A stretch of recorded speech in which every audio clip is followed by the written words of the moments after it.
છે દૂધ. અને આજે તો આપણે થોડો ઘણો પ્લાન છે ફોટોશૂટ કરવા જવાનો, હાર્વીના બર્થડેની શોપિંગ કરવા જવાની, એટલે વ્લોગમાં આપણે હાર્વીનને મળી લઈએ. હારું, ગુડ મોર્નિંગ બોલો. સીતારામ, જય શ્રી કૃષ્ણ. એકચ્યુઅલી જે હાર્વીને આ ટી શર્ટ પહેર્યું ને એ અમે ઝુડિયોમાંથી લીધું હતું. એ જ્યારે 6 મહિનાનો હતો ને ત્યારે મેં લીધું હતું. જો અહીંયા લખ્યું હશે પાછળ 9 to 12 મંથ બોડી હતી ને, એટલે મેં થોડીક વધારે મોટી સાઇઝનું લીધું હતું. તો આ ટી શર્ટ હજુ એ પહેરે છે, હવે 2 વર્ષનું થઈ જશે. બટ શું કે ટી શર્ટ સારું છે, અને ઝુડિયોના કપડાં છે ને સારા જ આવે છે, એનું મટીરિયલ ને એ બધું. પણ ઝુડિયોના એટલા સ્ટોર વધી ગયા ને, અહીંયા અમારા કતારગામમાં 3-4 સ્ટોર છે, એટલે તો આખા સુરતમાં બધા કેટલી જગ્યાએ હશે. તો આપણે ક્યાંક ને ક્યાંક ઝુડિયોનું કોઈક ને કોઈક કપડું પહેરેલું દેખાય જ. બાકી મટીરિયલ એનું મસ્ત આવે છે, અને રેટ પણ એનું રિઝનેબલ છે. આજે અમારે કપડાં લેવા જવાનું છે, મારે ઝુડિયોમાં જ જવું હતું, પણ જોઈએ હવે ક્યાં જઈએ છે એમ. અને જો તમને ખ્યાલ હોય કે કઈ જગ્યાએ સારા મળે છે તો અમને કોમેન્ટ કરજો. એકચ્યુઅલી ત્યાં તમે કોમેન્ટ કરશો ત્યાં કપડાં લેવાય પણ ગયા હશે, પણ ઇન ફ્યુચર અમને ખ્યાલ આવે કે નાના બેબીના કપડાં ક્યાં સારા મળે છે. ને હાર્વિનભાઈની હજી આળસ જતી નથી કે મારું. ને ચાલો રવિવાર છે, પણ લેડીઝને તો રવિવાર ને શનિવાર બધું એક જ હોય છે આખો વીક, એને માટે રવિવાર આવતો નથી. જોઈ લો આપણે કિચનનું અત્યારે જે હાલ છે. ચલો એમાં કપડાં લેવા જવું છે, તો બપોરનું પણ હું શાક કરી નાખું છું. જો એવું મોડું થશે તો હું રોટલી પણ કરીને જ જઈશ. એટલે આપણે શાકમાં જે બનાવીએ છીએ મિક્સ દાળ, એટલે જો આ મરચાં ને આદુ મરચાં ને લસણ 3નું મારે કટિંગ કરવાનું છે. કટિંગ નહીં, પેલું પીસવાનું છે, અને પછી હું એડ કરી દઈશ. શાક વઘારી નાખીએ ત્યાં સુધીમાં જિગ્નેશ પણ ફ્રેશ થઈ જાય, અને પછી આપણે પણ રેડી થઈને નીકળી જઈએ. આખરે ઘણા દિવસ પછી મસ્ત તડકો નીકળ્યો છે. જો આવો તડકો 2-3 દિવસે નીકળતો હોય ને તો પણ આપણે આમ સારું લાગે, ને ઘરનું એટમોસ્ફિયર પણ સારું લાગે. નહીંતર છે ને બહુ મજા ન આવે. આ બાજુ બ્રિજેશભાઈ મોબાઈલમાં કામ કરતે હોય. 11:30ના ટકોરે આપણે બધું રેડી કરીને લંચ બનાવીને જઈએ છીએ. હવે આરવિનના કપડાં લેવાના છે. એકચ્યુઅલી કપડાં પણ એના દુકાનમાં જ પડ્યા છે. બપોર પછી એનું ફોટોશૂટ કરાવવા જવાનું છે, વિડીયો શૂટ છે, કંઈ પોસિબલ હશે તે, અને એના હેરકટ પણ કરાવવાના છે. એટલે બહુ બધું કામ છે. એટલે વરસાદ નથી તો ફટાફટ ફિનિશ કરી દઈએ, અને પપ્પા પછી આવે તો એ લંચ કરી લેશે, બિકોઝ એ હમણાં આવશે તો પછી ખાઈ લે એમ. અમે પછી આવીને જમી લેશું. આ બાજુ હારું પણ રેડી છે. હારું, ક્યાં જવું છે આપણે? ટાટા વાળ કપાવા જવું છે ને તારે? કપા લેવા જવું છે ને નવા બર્થડે માં પહેરવા?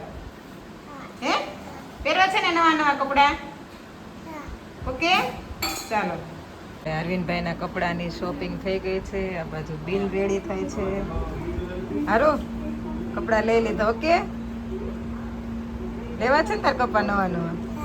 હે ક્યાં ગયા તા નવા કપા? ત્યાં નથી, જો આપણે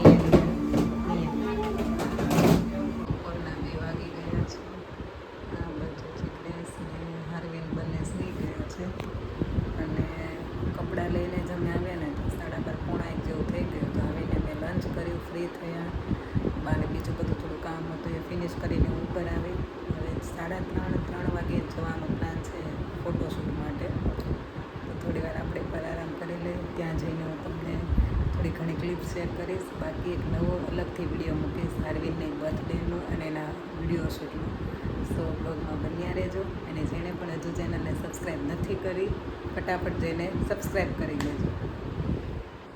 જો અમે ફાઇનલી પહોંચી ગયા છીએ. 5:30 થઈ ગયા છે, અને થોડું લેટ થઈ ગયું છે. આરવીનું જે આપણે ફોટોશૂટ કરવાનું છે, તો આવી ગયા છે ફોટોશૂટ કરવા માટે. આરવીનું ફોટોશૂટ શરૂ થઈ ગયું છે.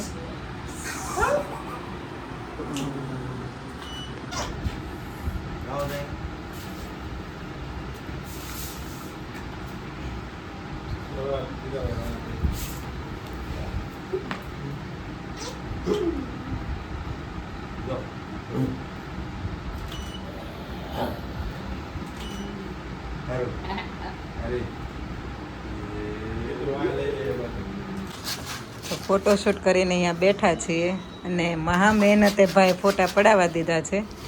એકચ્યુઅલી છે ને સામે જોતો જ નહોતો, સ્માઇલ જ નહોતો આપતો. બહુ ટ્રાય અમે કરી તો પણ હવે જોઈએ સિલેક્ટ કરતો જે સારા લાગશે એ લઈ લેશું. બહુ અમે ટ્રાય કરી કે છે ને સારા ફોટા આવે એમ, બટ એના એટલા રિઝલ્ટ હવે જોઈએ. જો જે કોઈને લાગતું હોય ને કે ફોટોગ્રાફી કરવી સહેલી વાત છે, તમને બધાને ઓન ટાઈમ રીલ જોતી હોય, તો અહીંયા જો કેટલા લોકો એડિટિંગ કરવા બેઠા છે, આખી આ ટીમ બેઠી છે, ત્યારે તમારી વસ્તુ તમારી પાસે ઓન ટાઈમ પહોંચે છે.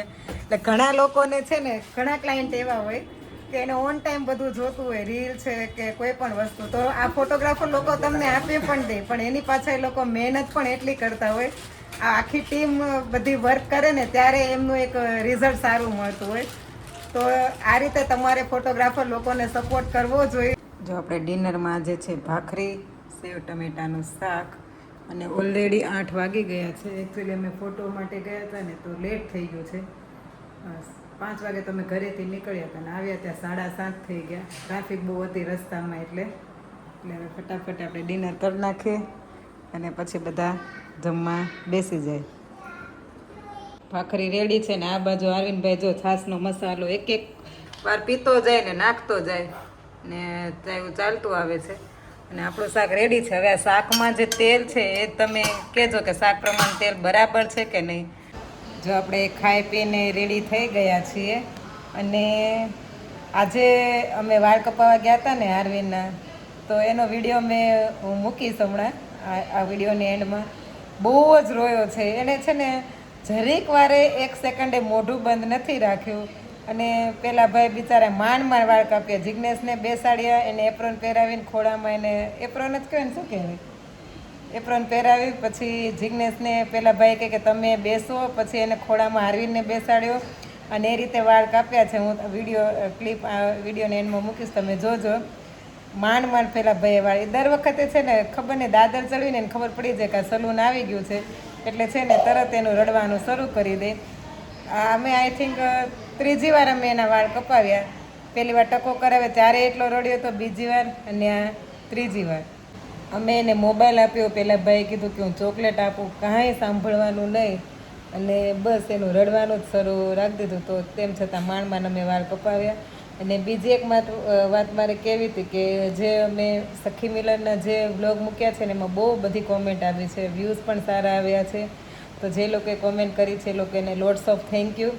અને મેં એઝ અ મોટિવેશનલ સ્પીકર જે સ્પીચ આપી છે એની પણ કોમેન્ટ આવી છે, અને એનો આખો વિડીયો પણ હું અલગથી મૂકવાની છું. સો જેણે પણ ચેનલને સબસ્ક્રાઈબ નથી કરી એ કરી લેજો. એન્ડ આવતીકાલે ફરીથી મળીશું એક નવા બ્લોગ સાથે, એક નવા કન્ટેન્ટ સાથે. ત્યાં સુધી આવજો. બાય, જય Shri Krishna, good night, take care. વાળ કપાવા આવ્યા છે ને ભાઈ રડવાનું શરૂ કરી દીધું છે. હારું, ફોન જોઈએ છે મમ્મા, ફોન આપે, ફોન આપે પપ્પા, ગાડી જોઈ ફોનમાં. એકચ્યુઅલી એને ખબર પડી ગયા આજે અમે હેરકટ કરાવવા આવ્યા છીએ એમ. જો અરવિંદભાઈ રહેતા નથી ને તો એના પપ્પાને બેસાડ્યા છે સાથે.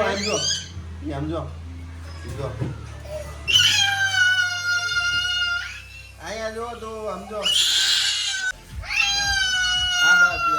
હારું, જો ધીમાનભાઈને ફોન કર્યો જો મેં.